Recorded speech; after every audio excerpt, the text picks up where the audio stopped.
नमस्कार, खेल और खिलाड़ी देख रहे हैं आप सब। मैं हूं आपके साथ साहिल केरनी। आज चर्चा करना बहुत ही ज़रूरी है किस तरह से इंडिया को हार मिली है न्यूजीलैंड से और सीरीज हारी है और कितना नुकसानदेह है इंडिया के लिए ये, क्योंकि WTC के अंक तालिका पे काफ़ी असर पड़ा है।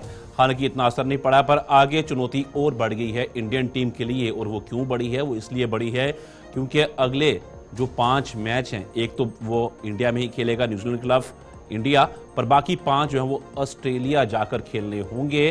तो वो एक चुनौती इंडिया के लिए रहने वाली है। हालांकि जो 6 मैच बचे हैं आखिरी WTC फाइनल के लिए, तो इन 6 मैचेस में से इंडिया को 4 जीतना बहुत ज़रूरी है अगर उसको पहले स्थान पर बने रहना है। तो एक बहुत बड़ी चुनौती इंडियन टीम के सामने है। उसके बाद जिस तरह टीम अनाउंस की गई है ऑस्ट्रेलिया के दौरे के लिए, और उसके साथ साथ साउथ अफ्रीका जो T20 मैचेस खेलेगी इंडियन टीम, उसके लिए तो काफ़ी ही इम्पॉर्टेंट है किस तरीके से इंडिया वहां पर जीत दर्ज करती है। उन सब के बीच में एक खिलाड़ी का नाम मैं ज़रूर लेना चाहूँगा, ईश्वरन, जो कि वेस्ट बंगाल की तरफ से खेलते हैं, अभिमन्यु ईश्वरन। और उनको ओपनिंग में लाया जाएगा। जो उनका फर्स्ट क्लास क्रिकेट है उसमें काफ़ी बेहतरीन प्रदर्शन वो उन्होंने किया है, उसको देखते हुए उनको ओपनिंग के लिए रखा जाएगा। क्योंकि कुछ ऐसी अटकलें भी लग रही हैं कि रोहित शर्मा पहला टेस्ट मैच ऑस्ट्रेलिया के खिलाफ ऑस्ट्रेलिया में, जो कि 22 नवंबर को शुरू होगा, उसमें वो खेलते हुए नजर नहीं आएंगे किसी निजी कारणों की वजह से। अभी इसमें खाली अटकलें ही लग रही हैं, कितनी सच्चाई है इसमें अभी कहना मुश्किल है, पर कुछ इस तरह की बातें सामने आई हैं। तो फिर अगर ऐसा होता है तो फिर एज ए ओपनर कौन खेलेगा? क्या अभिमन्यु ईश्वरन को चांस मिलेगा ऑस्ट्रेलिया की धरती पर? वो कितना कारगर साबित भी होगा इंडियन टीम के लिए, और वो कितनी अच्छी परफॉर्मेंस दे सकते हैं, इसके ऊपर भी बहुत से सवाल रहेंगे। वहीं नीतीश कुमार रेड्डी को भी टीम में शामिल किया गया है, प्रसिद्ध कृष्णा को भी शामिल किया गया लगातार अच्छी परफॉर्मेंस की वजह से, और उनके साथ आकाशदीप भी वहां पर नजर आएंगे। मोहम्मद सिराज तो हैं ही, उनके साथ जसप्रीत बुमराह भी हैं। पर बहुत इंपॉर्टेंट टूर्नामेंट ये रहने वाला है। और अफ्रीका की बात करता हूं तो अफ्रीका में जिस तरीके से टीम को रखा गया है उसमें सूर्य कुमार यादव हैं जो कि कप्तान हैं, अभिषेक शर्मा, संजू सैमसन, रिंकू सिंह, तिलक वर्मा, जितेश शर्मा, हार्दिक पांड्या, अक्षर पटेल और रमनदीप सिंह की मैं खास तौर पर जिक्र करना चाहूंगा। रमनदीप सिंह ने काफ़ी अच्छी परफॉर्मेंस दी थी, जो कि सेमीफाइनल था अफगानिस्तान के खिलाफ इंडिया का T20 एशियन इमर्जिंग कप में। तो हालांकि इंडिया जीत नहीं पाई थी, पर बहुत कोशिश रमनदीप सिंह ने की थी और उनका चयन इंडियन टीम के लिए हो चुका है, काफ़ी अच्छी बात है। और वहीं पे जम्मू कश्मीर के जो बॉलर है रशीद सलामडार, उनकी काफ़ी बेहतरीन प्रदर्शन रहा।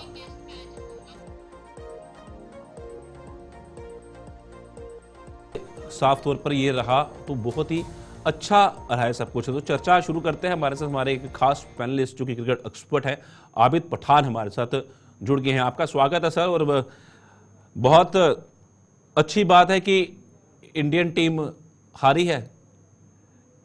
क्या इंडियन टीम स्पिन खेलना भूल गई है? एक वक्त वो होता था। फर्स्ट ऑफ ऑल मुझे लगता है कि इतना पैसा लगाकर इतना एक शोहरत क्रिकेट की दुनिया में रखना, IPL से शुरुआत करना, फिर इतना पैसा मिलना डोमेस्टिक लेवल पे, आपने जैसे कि बात छेड़ी स्पिन के हवाले से, हिंदुस्तान की नेशन के हिसाब से अगर देखा जाए, वो पूरे वर्ल्ड क्लास में टॉप लेवल के स्पिनर इस दुनिया ने ही प्रोड्यूस किए, जैसे सुनील जोशी जैसा प्लेयर। और फिर अगर स्पिन को खेलने वाली महारथी सचिन तेंदुलकर, राहुल द्रविड़, VVS लक्ष्मण, बड़े बड़े दिग्गज, सौरव गांगुली, जो बड़े बड़े नाम है, उन्होंने ऑलवेज स्पिन को अच्छे से निभाकर खेला और ये चीज एहसास दिया था बाकी नेशंस को कि हम स्पिन के किंग हैं। बट हमारे आज के जो नेशन में, जो हमें पोस्टर बॉयज ही कह सकते हैं इनको, जिन्होंने नेशन का जो क्रिकेट है सत्यानाश में किया, नो डाउट इसमें कुछ ऐसे नाम भी थे जो फिर उनके बाद, उन लीजेंड्स के बाद फिर कुछ नाम और आए थे, like we can say Shikhar Dhawan जैसा, वो भी स्पिन को बहुत अच्छा खेलता था। और हाल ही में जब न्यूजीलैंड की सीरीज होने वाली थी, उस वक्त बड़े चहल पहल के साथ नए कोच, नई एडमिनिस्ट्रेशन ये बोलते थे कि शायद अब विराट कोहली एंड जो रोहित वगैरह है वो स्पिन को जो है उन लीजेंड से अच्छा खेलते। लेकिन रिजल्ट आपके सामने है, 2-0 की जो हम लोगों ने कंसिस्ट हारा। मतलब मैं समझना चाहूंगा, क्या इंडियन टीम स्पिन खेलना भूल गई है? खास तौर पर देखिए यहाँ पे एक्सपीरियंस प्लेयर कुछ कम है जो कि स्पिन को खेल सकें, पर रोहित शर्मा से हम किस तरह की उम्मीदें लगाते हैं? विराट कोहली से हम किस तरह की उम्मीदें लगाते हैं। ऋषभ पंत कुछ अलग तरीके के प्लेयर हैं, उनका एक अलग फॉर्मेट से खेलते हैं वो। और जायसवाल भी अभी हैं, यंग है, खेलना बहुत ज़रूरी है, स्पिन खेलनी आनी चाहिए। और उसके बाद शुभमन गिल, वो भी यंग खिलाड़ी हैं, उनको भी खेलना आना चाहिए। पर जिनको आती है वो भी इस टूर्नामेंट में नहीं खेल पाए। हमने श्रीलंका का दौरा भी देखा, उसमें भी धाराशाही हो गई थी इंडियन टीम स्पिन के अगेंस्ट। तो क्या जब ये पिचेस बनाई गई तो इंडियन टीम ये भूल गई कि हमें भी स्पिन खेलनी है। एक टाइम होता था जब इंडिया में मैचेस होते थे, टेस्ट मैचेस, तो उन ट्रैक्स को स्पिन ट्रैक्स बनाया जाता था। ऑस्ट्रेलिया चले जाते थे, इंग्लैंड चले जाते थे, तो वहां पर उनको तेज पिचेस मिलती थी खेलने के लिए, उसी तरीके से ट्रैक बनाए जाते थे। और इंडियन टीम ने वही किया और खुद ही उसमें फंस गई। देखिए, ये तो सीधी बात है कि जो आपके बड़े नाम है वो तो अब डोमेस्टिक लेवल के टूर्नामेंट्स खेलते नहीं। उनमें से हम कह सकते हैं डोमेस्टिक के टूर्नामेंट्स हमने इससे पहले भी देखा था कि कंपलसरी बना था कि चाहे वो रणजी ट्रॉफी हो, दिलीप ट्रॉफी हो, बड़े बड़े नाम को खेलना था। लेकिन उन्होंने अपना नाम जो है नाम दिया, बट उन्होंने उस वक्त नहीं खेला। और वही ये सीधी बात है कि कुछ ही नाम उसमें से आगे आए जिन्होंने एटलीस्ट परफॉर्म किया। उसमें सरफराज खान जो था, लेवल पे सुपनर्स को खेला था, और उसको मालूम था कि उसका जो रोल था अपने टीम के लिए इधर ही प्रूव करना है कि उसको स्पिन को आता है। तो बिलाकर ये जो बड़े नाम आपने कहे, चाहे विराट कोहली की बात करें या रोहित की बात करें, ऋषभ पंत की बात करें, जनरल में बड़े बड़े नाम जो है उनको शायद सच में ये भूल गए कि स्पिन भी कोई चीज है। तो इससे पहले हमने शुरुआत में ही आपने बोला कि जो श्रीलंका के साथ भी एक ऐसा हुआ। असल में जो जीजी का अभी जो है वो उसका, मेरा लगता है कि वो जो अपने हिसाब से जब तक वो टीम को लेगा तब तक हमारी, अल्लाह ना करे, हमारी नेशन की क्रिकेट की नया डूब हो सकती है। तो बिलाकर ये जो सवाल है ये जनरल में मैं कह सकता हूँ ये हमारे बीसीसीआई को भी सोचना है कि एटलीस्ट जो बेस्ट वन है उनको कैसे, देखिए लोकल तर्ज पे, लोकल डोमेस्टिक लेवल पे लड़का जो है शायद अभी परफॉर्म करता और with in the short time उसको चांस नहीं मिलता है। और सबसे इंपॉर्टेंट है जो बड़े नाम आपने रखे उनको एक ही, चाहे वनडे या टी20, ये मुझे लगता है कि उन्हीं फॉर्मेट्स के लिए बने हैं। और जो डोमेस्टिक लेवल पे भी परफॉर्म कर रहे हैं इनका हक बनता है कि उन्हीं को फ्रंट लेके, एक एक पहलू होता था, पुजारा एक वक्त खेलता था, उसको स्पेशल जो है टी20 को नहीं, वनडे को नहीं, उसको स्पेशली टेस्ट के लिए रखा गया था। और ये बड़ी बात होती थी, एक नजर होता था, एक विजन होता था प्लेयर को, अगर मुझे टेस्ट में भी जगह नहीं मिलेगी दैट मीन मुझे कहीं नहीं मिलेगी। तो ओवरऑल मुझे लगता है कि बड़ा दुख के साथ कहना चाहूंगा जो हमारे लेजेंड्स प्लेयर निकले थे, फिर अगर टॉप लेवल के डोमेस्टिक सुपनर कोच इनके पास थे, इनको लाना था, जैसे निखिल चोपड़ा जैसा था, सुनील जोशी इनके पास था, ये इनको हायर कर सकते थे। तो ये जो है इनने जो कोचिंग का अभी सिनेरियो रखा है वो भी ओवरऑल मुझे लगता है कि टी20 वाला ही इन्होंने लिया है। तो स्पिन को तो खेलना इनको अब आएगा नहीं, क्योंकि ये खुद जो बड़े नाम है स्पिन के लिए प्रिपेयर ही नहीं है। हमारे साथ एक और गेस्ट हमारे जुड़ गए हैं, ललित सहेजी। आज सर आपका स्वागत है, क्रिकेट एक्सपर्ट है हमारे साथ। सवाल मेरा यही रहेगा, क्या इंडियन टीम स्पिन खेलना भूल चुकी है? एक सवाल मेरा ये रहेगा। दूसरा साथ में इसमें और जोड़ूंगा कि जितने बड़े नाम थे, दर्शन उतने ही छोटे थे पिछले कुछ टूर्नामेंट्स के अंदर। और साथ ही क्या ये राहुल द्रविड़, सचिन तेंदुलकर, वीवीएस लक्ष्मण जिस तरह से विकेट पर स्टे करते थे, तो ये टीम स्टे नहीं कर सकती है? क्यों? उसकी क्या वजह है? रोहित शर्मा, अच्छा तरीका था खेलने का उनका, बहुत अच्छा टेस्ट क्रिकेट खेलते थे। विराट कोहली भी अच्छे तरीके से खेलते थे। बाकी खिलाड़ी तो अभी यंग हैं, उनके बारे में क्या ही कहना, क्योंकि वो तो हमेशा IT20 फॉर्मेट से हैं टेस्ट तक।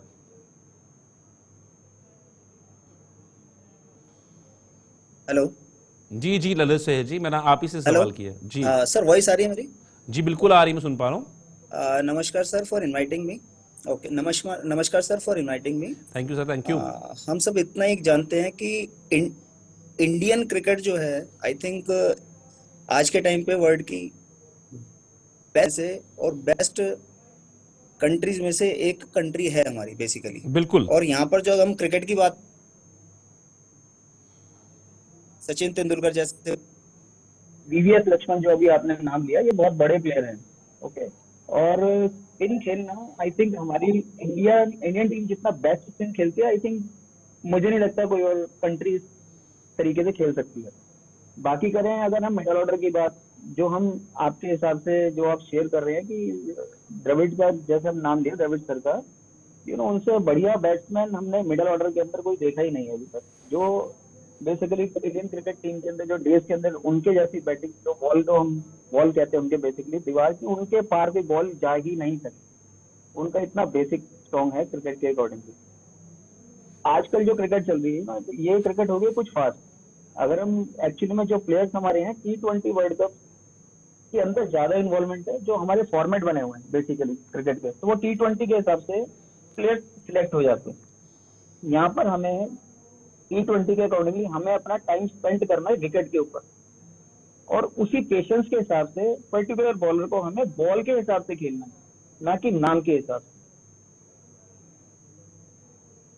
तो आप क्या समझे, मतलब जिस तरह से हमने ये टेस्ट टूर्नामेंट देखा न्यूजीलैंड के खिलाफ इंडिया का, स्पिन बिल्कुल भी नहीं खेल पाए इंडियन खिलाड़ी, तो किस तरह की काम करने की जरूरत है? क्योंकि ये काफी नुकसानदेह हुआ है WTC पॉइंट्स के, अगर अंक तालिका देखी जाए उसमें काफी नुकसान हुआ है इंडियन टीम को। आने वाले 6 मैचेस में से 4 मैचेस जीतना बहुत जरूरी है इंडियन टीम को, अगर अंक तालिका पे शीर्ष पर रहना है।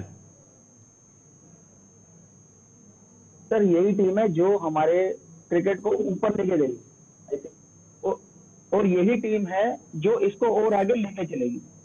हमारे पास प्लेयर्स की कमी नहीं है, हमारे पास बेंच स्ट्रेंथ जो है वो भी बहुत स्ट्रांग है। बाकी बचती है हमें खेलने के लिए, तो स्पिन के लिए हमारे पास मिडिल ऑर्डर हमें स्ट्रांग करना है, टाइम स्पेंड करना है विकेट के ऊपर, टर्न देखना है कितना हो रहा है, और अकॉर्डिंग टू टर्न हमें एक एक बॉल को प्ले करना है बेसिकली। और टाइम स्पेंड करेंगे तो ऑटोमेटिकली कॉन्फिडेंस आएगा प्लेयर के अंदर और वो रन बनाएगा। This is the main I think issue. बात सही है आपकी, जितना ज्यादा टाइम स्पेंड करेंगे उतना ज्यादा बेहतर होगा। पर हमने यही सी बात की चर्चा तो कर रहा हूं, जिस तरीके से हमने इन मैचेस में देखा है, तो हम रोहित शर्मा और विराट कोहली पे उम्मीदें लगाकर बैठे हुए थे। तो क्या हम उनसे उम्मीद ये कर सकते थे कि अगर वो इस तरह से आउट होते चले जाएंगे, उनको स्पिन समझ ही नहीं आएगी, स्पिन किस तरीके से हो रही है, ये तो कुछ अलग नजारा इस मैच के अंदर देखने को मिला है। रोहित शर्मा जो है मतलब लेजेंडरी बैट्समैन, और विराट कोहली जो he is also legendary batsman. बिल्कुल, उन पे कोई सवालिया निशान है ही नहीं है। उन्होंने हमेशा टीम को खड़ा किया है, टीम को बनाया है। धोनी के बाद एक वही ऐसे मात्र खिलाड़ी हैं जिन्होंने T20 वर्ल्ड कप अपनी कैप्टनशिप के अंदर जीता है, और फाइनल 50 ओवर्स का वनडे इंटरनेशनल का हारा था, बेशक फाइनल पहुंची थी, इनमें उन पे कोई शक नहीं है। पर अब जिस तरह से ये वक्त बदल रहा है, क्या हम जितनी उम्मीदें हम दोनों खिलाड़ियों से लगाते हैं, तो क्या हमारे पास इन दोनों खिलाड़ियों का रिप्लेसमेंट कोई है? हमारे इनका रिप्लेसमेंट भी नहीं है और ये फॉर्म में आ भी नहीं रहे हैं, तो ये कितना चिंता का विषय है इंडियन टीम के लिए। मैं इसी पे चर्चा करने के लिए बैठा हूं सर। सर अगर हम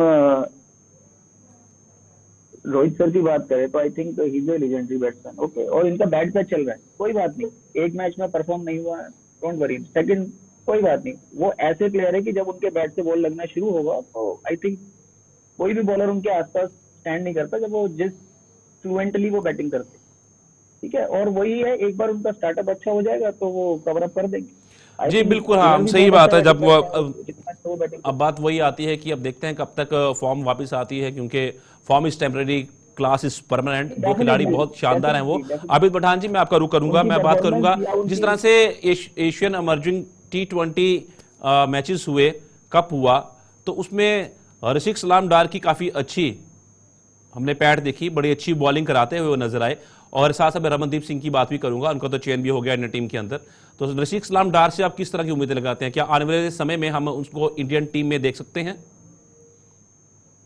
करेंगे, वो ऐसा ही परफॉर्म दे, और वो बहुत अच्छा करता है। चाहे अगर हम इस मैचिंग की बात करें, एक अच्छा ऑलराउंडर है वो, बस उसको राइट समय पे चांस की जरूरत है। और मुझे लगता है कि अमर्जिंग एक सच में उसके लिए एक वंडरफुल अपॉर्चुनिटी थी, और उसने अच्छे से उस चीज को ग्रैब भी किया। और बिलाकर ये भी कह सकता हूँ कि काफी यंगस्टर्स उसमें निकले, और रासिक उसमें एक ही है जिसने विद इन शॉर्ट टाइम खुद को प्रूव किया कि उसमें कैपेसिटी एंड कैपेसिटी को राइट टाइम पे एग्जीक्यूट करना, वो एक प्लेयर की बड़ी क्वालिटी होती है। और मुझे लगता है कि रासिक में वो गुण है।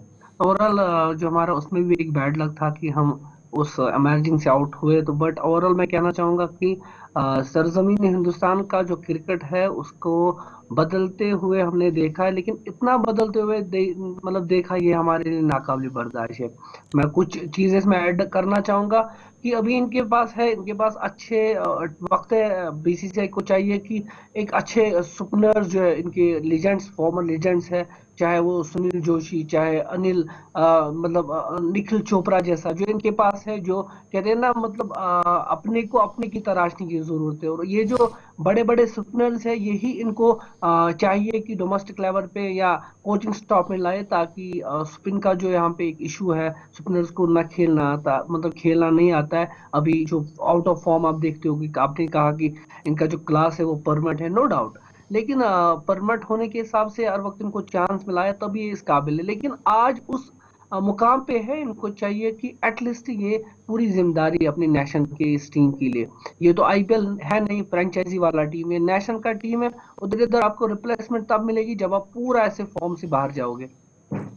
अभी जी मेरा एक सवाल हो रहेगा, क्योंकि चर्चा हम कर रहे हैं इंडियन टीम को लेकर, मैं जम्मू कश्मीर का भी थोड़ा सा जोड़ना चाहूंगा। जम्मू कश्मीर की परफॉर्मेंस किस तरह की लगी इस बार आपको रणजी ट्रॉफी में? बहुत देर के बाद इस तरह का परफॉर्म किया है इंडियन टीम ने। 10 पॉइंट हो गए हैं उनके अपने ग्रुप में, इलाइट ग्रुप में है वो।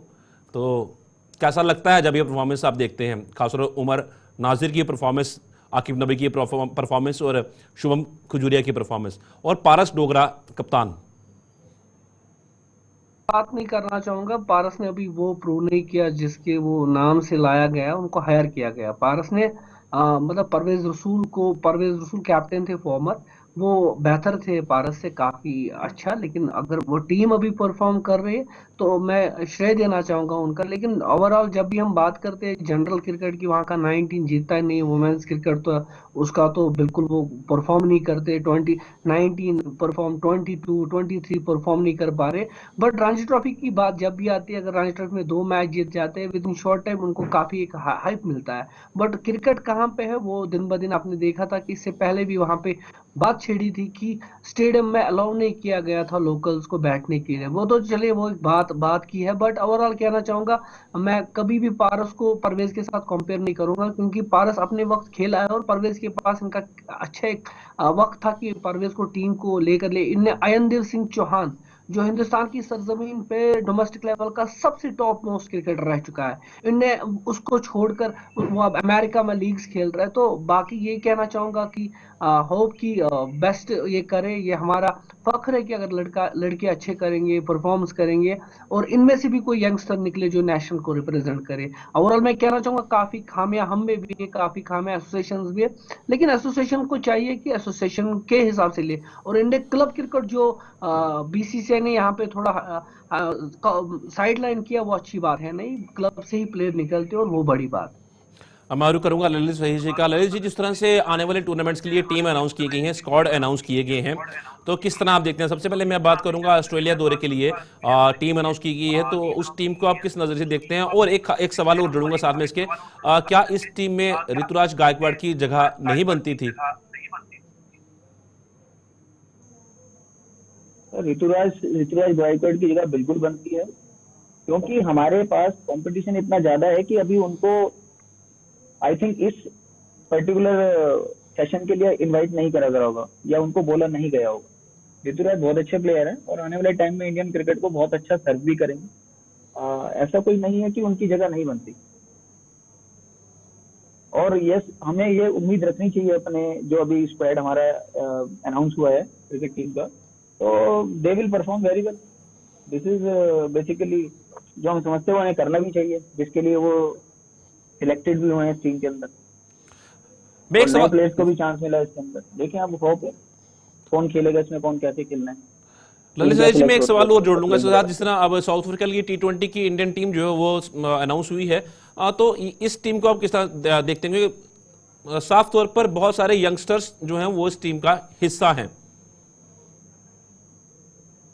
सर T20 जो मैचेस हैं ये बेसिकली है यंगस्टर्स का, आई थिंक। हाँ, इसमें हार्ड हिटिंग बैट्समैन चाहिए, ऐसे बॉलर्स चाहिए जो कम से कम रन दे और अच्छे से अच्छा बॉलिंग परफॉर्म करें, और एक पर्टिकुलर फॉर्मेट के अंदर। और आजकल T20 के अंदर हम देख ही रहे हैं कि विकेट जो ऐसी बन रही है, बिल्कुल पाटा विकेट है, जिसके ऊपर आप बैटिंग करें आंख बंद करके, बैट्समैन कहीं पे भी घुमाए, तो बॉलर के लिए कोई चांस नहीं है कि वो अपने आप को डिफेंड कैसे करेगा उसके लिए। ओके, और इसी के लिए ही बॉलर्स भी जो हमारे पास अवेलेबल होने चाहिए, वो अवेलेबल होने चाहिए जिनके पास वेरिएशंस है। स्लो रन कितना अच्छा डालता है, कोई कटर कितना अच्छा डालता है, लेग स्पिनर, लेग स्पिन कैसे को उसके अंदर चेंजेस कर सकता है, लेग पैक किस तरीके से डाल सकता है, कहाँ से अपनी स्पीड स्लो कर सकता है, कहाँ से बैट्समैन को चेक करने के बाद, उसके हाव भाव चेक करने के बाद, उसकी ग्रिपिंग चेक करने के बाद, अगर हार्ड हिटिंग है तो वो कहाँ पे उसका एक जोन है जहाँ पे बॉल डालने के बाद उसकी पिटाई हो सकती है या उसको अच्छे खासे रन पड़ सकते हैं। तो बेसिकली बॉलर का ही एरिया होता है और बॉलर को ही उसको इम्प्रूवमेंट के साथ परफॉर्म करना होता है।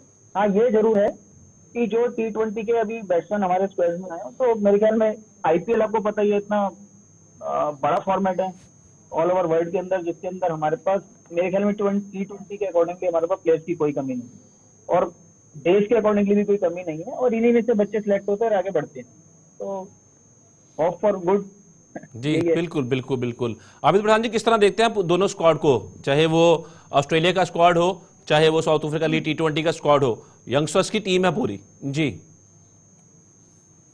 चांस देना अच्छी बात है, यंग प्लेयर्स हमारे मुस्तकबिल है, हमारा फ्यूचर है। लेकिन आपने इससे पहले एक बात अधूरी छोड़ी, मैं फिर से कहना चाहूंगा, अगर हमें जनरल में हमारा क्रिकेट बचाना है, अभी बीसीसीआई को चाहिए कि लोहा लोहे को काटता है, अपने टॉप नेशन के सुपनर जितने भी थे फॉर्मर्स, उनको मतलब चाहिए उनमें से एक बेस्ट वन कोच ले अपनी टीम के लिए, टेस्ट क्रिकेट को बचाए, चाहे वो जोशी सर हो, सुनील जोशी सर, या निखिल चोपड़ा जैसे अच्छे कोच हो। तो रही बात इस वाले टीम के हवाले से, मैं फिर से कहना चाहूंगा, T20 एक ऐसा गेम है, लाइक काइंड ऑफ एंटरटेन है। अगर हारना जीतना उसमें आज फिक्रमंद कोई भी नहीं, क्योंकि उनको भी मालूम है विद इन शॉर्ट टाइम उनको आईपीएल मिलता है, बाकी लीग्स मिलती है, तो उस पर कोई नजर नहीं रखता है। लेकिन नेशन का क्रिकेट अगर पूरे दुनिया का माइनास क्रिकेट अगर है, वो है टेस्ट क्लास क्रिकेट। और टेस्ट क्लास क्रिकेट में अपनी छाप जो है अभी भारत जो है गवाया है, और उसमें सबसे जो खामियाजा है स्पिन की वजह से। मैं चाहूंगा कि सुनील जोशी, निखिल चोपड़ा ऐसे कोचेस को वो स्पिन में के लिए लाए, ताकि नेशन का क्रिकेट बचे और स्पिन को इनको खेलना है। मैं एक सवाल और जोड़ूंगा आबिद जी आपसे, कि जिस तरह से यश दयाल को टीम का हिस्सा बनाया गया है साउथ अफ्रीका के लिए, तो यश दयाल कितना शानदार साबित हो सकते हैं इंडियन टीम के लिए, क्योंकि एक यंगस्टर हैं और काफ़ी अच्छी गेंदबाजी करते भी हैं। आईपीएल में काफ़ी अच्छी परफॉर्मेंस की थी उन्होंने, और लोकल क्रिकेट में भी काफ़ी अच्छा परफॉर्म करके आए हैं, दिलीप ट्रॉफी में भी अच्छा परफॉर्म किया है उन्होंने। यश दयाल को टीम में कैसे बैकअप करेंगे, यंगस्टर्स है और वहां पे एडमिनिस्ट्रेशन जो मैनेजमेंट है, उनका हक बनता है कि उसको भी वैसे मोटिवेशन मिले जैसे बाकी प्लेयर्स को। यहाँ पे हिंदुस्तान के लिए काफी ने बड़ा बहुत क्रिकेट खेला, लेकिन उनकी परफॉर्मेंस इंटरनली जीरो थी, लेकिन तब भी उनको मौके मिलते थे। और यश दयाल तो कल का बच्चा है, उसको आप जितना बैकअप करोगे, जितना पॉलिश करोगे, जितना टीम के साथ रखोगे, वो आपको एक ना एक दिन एक फ्रूटफुल रिजल्ट अपनी साइड से देगा। बाकी उम्मीद करेंगे, यंगस्टर है, होप कि वो भी छाए, अपने नेशन का नाम कमाए, दुनिया की माइनस क्रिकेटर्स में अपना नाम गाए, और हमारे जैसे लव विशर्स के लिए, जो क्रिकेट के चाहने वाले हैं, हमारे लिए वो एक अच्छा एक प्लेयर साबित हो, ताकि हमारे नेशन के साथ साथ दुनिया में अच्छा कोई क्रिकेटर मिले। I wish best of luck to him. Lalit Suresh ji, एक सवाल मैं करना चाहूंगा। जैसे ऑस्ट्रेलिया टीम का जो स्क्वाड है उसमें ईश्वरन, अभिमन्यु ईश्वरन को शामिल किया गया है, जो कि वेस्ट बंगाल की तरफ से खेलते हैं डोमेस्टिक क्रिकेट। तो ये कितना सही रहेगा इंडियन टीम के लिए? काफ़ी अच्छी परफॉर्मेंस रही है अभिमन्यु ईश्वरन की डोमेस्टिक क्रिकेट के अंदर, फर्स्ट क्लास क्रिकेट में बहुत अच्छा परफॉर्मेंस रहा है उनको दूसरा रोहित शर्मा कहा जाता है। तो कितना सही रहेगा, क्योंकि वो एज ए ओपनर ही टीम का हिस्सा बन सकते हैं? बिल्कुल सही कहा आपने सर। एक्चुअली इस हिसाब से अगर हम इंडियन टीम की परफॉर्मेंसेस देखें, Rohit Sharma is a very great player, और अगर वो उनको रिप्लेस करने की सोच रहे हैं या उनके विषय में ये सब चीजें चल रही हैं, तो फर्स्ट ऑफ ऑल उनको तो परफॉर्मेंस ऐसी देनी पड़ेगी कि पहले तो वो अपना प्लेस बनाए, क्योंकि डोमेस्टिक क्रिकेट अलग है और इंटरनेशनल क्रिकेट का जो आई थिंक प्रेशर होगा बिल्कुल ही डिफरेंट है इन सब चीजों। बॉलर को फेस करना, उसकी बॉल को फेस करना, दोनों अलग इश्यूज हैं। अगर हम बॉल फेस कर रहे हैं, दैट मीन कि हम बॉल फेस कर रहे हैं, बॉलर के नाम को फेस नहीं कर रहे। तो बिल्कुल अगर बिल्कुल। बॉलर के नाम को हम फेस नहीं करेंगे तो कोई ऐसी बात नहीं है कि प्रेशर आ जाएगी किसी भी बैट्समैन के ऊपर। अब इस मेरा आखिरी सवाल रहेगा आपसे, जल्दी जवाब दीजिए, समय कम है मेरे पास। आप कैसे देखते हैं अभिमन्यु ईश्वरन को? इज ए यंगस्टर, उस पे कोलकाता का क्रिकेट जो है उसकी एक्सपेक्टेशंस ऑलवेज उस पे हाई रही है, और वो परफॉर्म करता है, तभी वो इस मुकाम पे पहुंचा है। और उम्मीद है कि ऐसे ओपनर्स, ऐसे अच्छे टॉप क्लास प्लेयर जो है वो प्रूव करे। और मैं ऑनेस्टली कहूंगा, मैं बड़ा यंगस्टर्स के लिए ऑलवेज बेस्ट विशेस भेजता हूँ। मैं क्या, हर कोई कोशिश करता है कि वो अच्छा करे, और ही डिजर्व दैट थिंग, और उम्मीद है कि वो अच्छा करे, टॉप का करे, और नेशन को एक अच्छा प्लेयर भी। धन्यवाद आबिद प्रधान जी आपका भी और ललित सहीद जी आपका। ये दोनों क्रिकेट एक्सपर्ट बहुत शानदार अपने सुझाव साझा किए हमारे साथ। जिस तरीके से इंडियन टीम का स्क्वाड अनाउंस हुआ है, अब देखना होगा परफॉर्मेंस किस तरह की इंडियन टीम देती है, क्या ऑस्ट्रेलिया जाके और क्या साउथ अफ्रीका जाके। हालांकि यहाँ पे तो घर पे तो सीरीज हार चुकी है और अब आखिरी एक टेस्ट मैच बचा है, वो देखते हैं वो भी जीत पाते हैं नहीं जीत पाती है, वो भी एक सवाल रहेगा। फिलहाल आज के खेल खिलाड़ी में इतना ही, दीजिए इजाजत, नमस्कार।